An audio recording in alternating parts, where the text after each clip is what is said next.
Bienvenue à tous sur la chaîne ACO.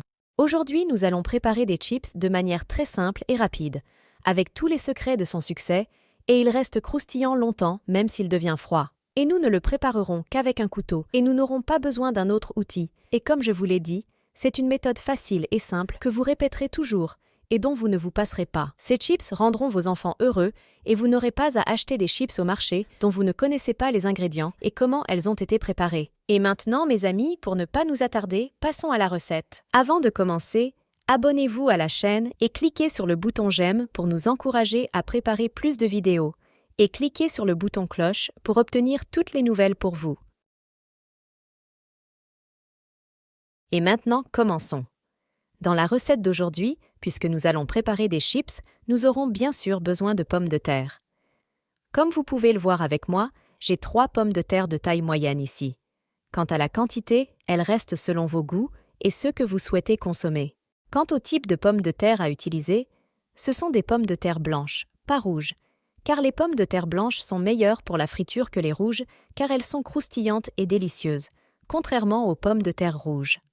Pour autant que je sache, ils ne conviennent que pour bouillir ou d'autres repas. Comme vous pouvez le voir, la première chose que nous faisons bien sûr est de l'éplucher et de bien le nettoyer afin de le couper. Pour la coupe, je n'utiliserai qu'un couteau, et si vous avez un autre outil pour couper des chips, ce sera mieux, mais j'ai choisi le couteau pour que vous sachiez que tout le monde peut préparer ce repas en toute simplicité. Lors de la coupe, vous devez être très prudent et ne pas vous dépêcher si vous êtes débutant afin de ne pas vous blesser les mains. C'est pourquoi je conseille aux débutants d'utiliser un trancheuse à chips ou de l'acheter s'ils ne l'ont pas, car c'est plus sûr. Comme vous pouvez le voir après avoir coupé la pomme de terre, c'est l'épaisseur souhaitée que doivent avoir les morceaux pour qu'elles ne soient pas trop épaisses et en même temps pas très précises, de sorte que lorsque nous le mettons sur le dessus des doigts, nous pouvons voir les doigts par derrière, car ils devraient être un peu transparents. Et ici, je vais couper une autre pomme de terre pour que vous puissiez apprendre à la couper professionnellement. Comme vous pouvez le voir, je tiens bien la pomme de terre pour qu'elle ne bouge pas pendant la coupe, puis je pousse le couteau vers l'avant, puis je le tire vers l'arrière et répète ce mouvement plusieurs fois jusqu'à ce que je la maîtrise, et tout cela doit être sur un morceau de planche à découper en bois. Et l'épaisseur requise doit être prise en compte pour que ce soit cette taille que vous voyez, car l'épaisseur joue un rôle très important dans le goût des chips. Et comme ça, je vais continuer de la même manière jusqu'à ce que je finisse la quantité de pommes de terre que j'ai. Une fois la coupe terminée, nous la laverons bien, et la laverons à nouveau à plusieurs reprises, jusqu'à ce que l'eau devienne claire et qu'il n'y ait plus d'amidon dedans. Comme vous pouvez le voir, je les sépare les uns des autres pour qu'ils soient tous lavés et je les frotte bien avec mes mains doucement pour qu'ils ne se cassent pas. Pour moi, je remplace l'eau 3 fois pour être absolument sûr que les chips sont très propres et prêts pour l'étape suivante. À ce stade, nous prenons une casserole et y mettons une quantité d'eau, puis nous la chauffons jusqu'à ce qu'elle atteigne le point d'ébullition, puis nous y ajouterons 1/4 de tasse de vinaigre. Vous pouvez utiliser du vinaigre blanc ou du vinaigre ordinaire, les deux fonctionnent pour cela.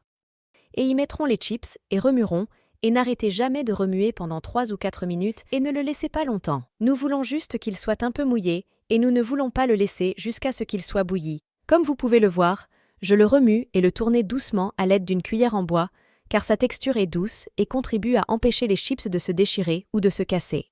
Comme vous le constatez avec moi, parfois j'en sors un pour le toucher avec ma main pour voir si j'ai atteint le résultat souhaité ou si c'est encore dur. Et si nous remarquons qu'il commence à se plier, nous l'éteignons immédiatement. Ensuite, nous le vidons dans un passoire ou un filet jusqu'à ce que toute l'eau s'égoutte. Avant de passer à l'étape suivante, je répète qu'il ne faut pas laisser les pommes de terre dans l'eau jusqu'à ce qu'elles soient bouillies, car cela gâcherait tout. Puis nous le mettons dans du papier buvard ou un tissu et le séchons bien des 2 côtés. En utilisant la méthode que j'utilise maintenant, je les mets séparés les uns des autres sur le papier et je les sèche par le bas et par le haut. Et je m'assure qu'elle est complètement vidée d'eau, parce que la présence d'eau dans les chips affectera négativement la couleur et le goût et tout.